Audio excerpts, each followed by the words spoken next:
Bagaimanakah kamu dapat menyatakan bahawa cahaya bergerak dalam garis lurus? Mari kita perhatikan gambar rajah ini.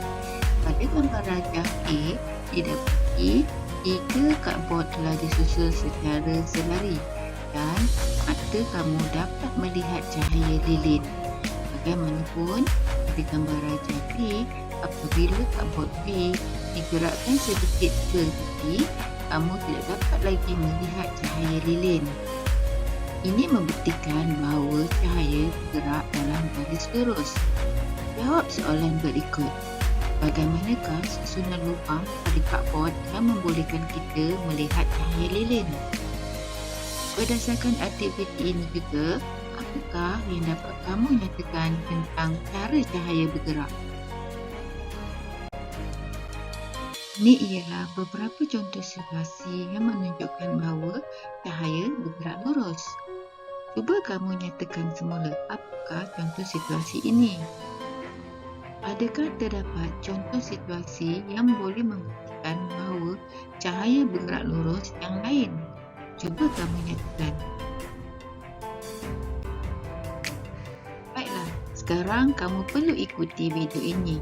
Kemudian buat kesimpulan tentang faktor-faktor yang mempengaruhi saiz dan bentuk bayang-bayang.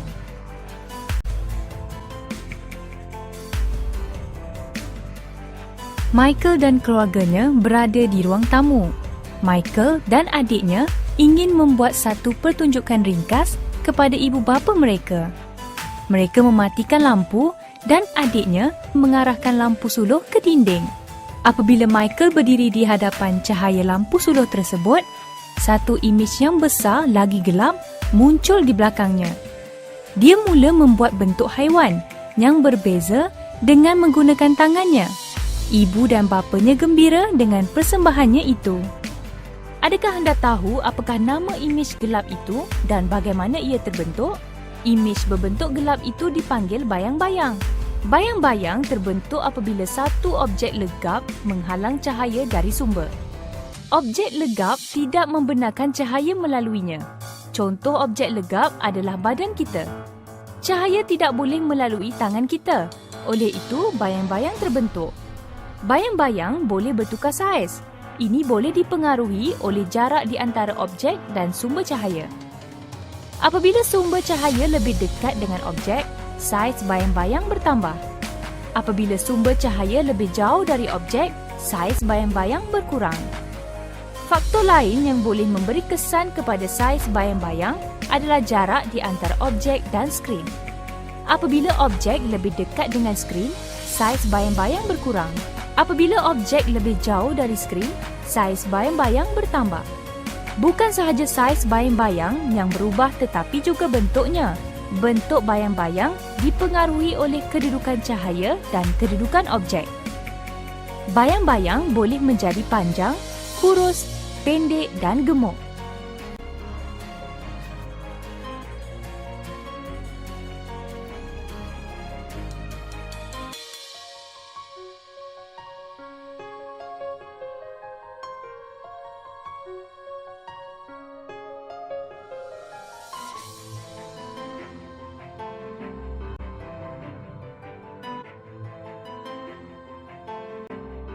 Ini ialah beberapa situasi yang menunjukkan bahawa cahaya boleh dipantulkan.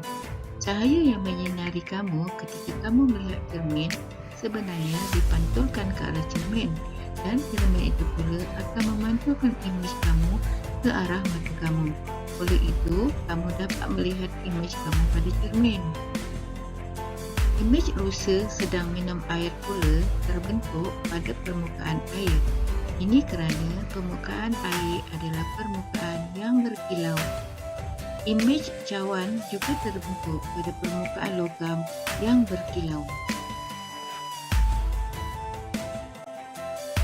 Sekarang, kamu perlu melakukan gambar rajah sinar yang menunjukkan pantulan cahaya pada cermin. Letakkan gambar rajah sinar ini ke dalam buku latihan kamu. Kamu boleh melihat buku teks sains tahun 4 pada halaman 98.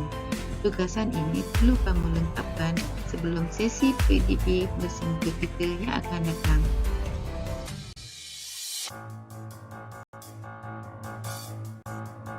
Berikut ialah beberapa contoh situasi cahaya dipantulkan.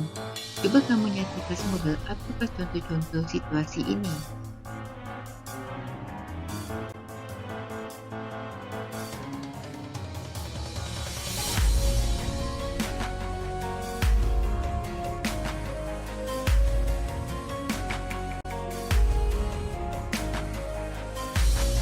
Jessie menjemput Lana untuk berenang di tempatnya. Cahaya matahari bersinar indah di dalam air menunjukkan betapa ceteknya kolam dari kedudukan mereka. Jessie menawarkan Lana minuman sebelum mereka kembali berenang.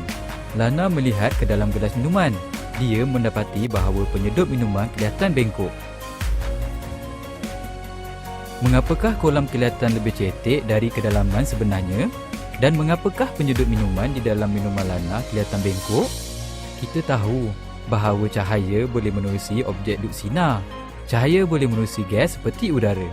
Cahaya juga boleh menerusi cecair seperti air dan cahaya boleh menerusi pepejar seperti kaca. Apabila cahaya bergerak dari satu medium ke medium yang lain, ia membengkok. Ini dipanggil pembiasan cahaya. Apabila cahaya yang bergerak di udara mengenai medium yang lain seperti air, ia dibiaskan.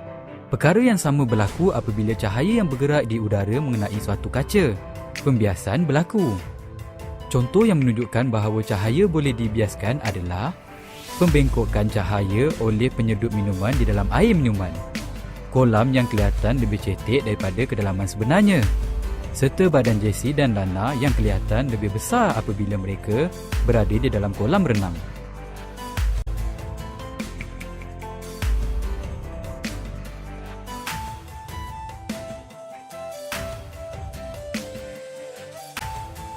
Ini ialah beberapa contoh situasi cahaya dibiaskan.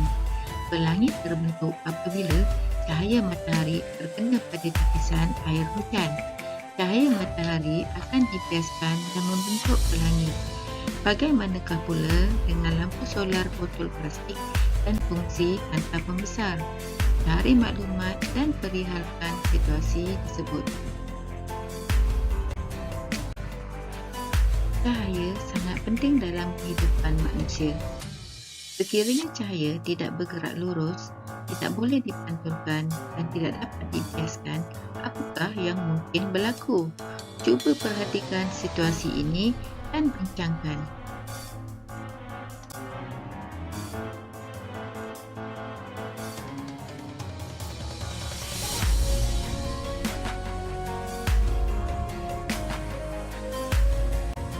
Baiklah anak-anak, sebelum kita mengakhiri pelajaran kita pada hari ini ialah latihan pentaksiran yang perlu kamu lengkapkan. Jawab semua soalan yang berikut ke dalam buku latihan sains kamu. Selepas kamu selesai membuat tugasan, buat ulang kaji. Dan jangan lupa, siapkan tugasan yang cikgu beri itu dan hantar kepada cikgu mengikut tempoh yang ditetapkan.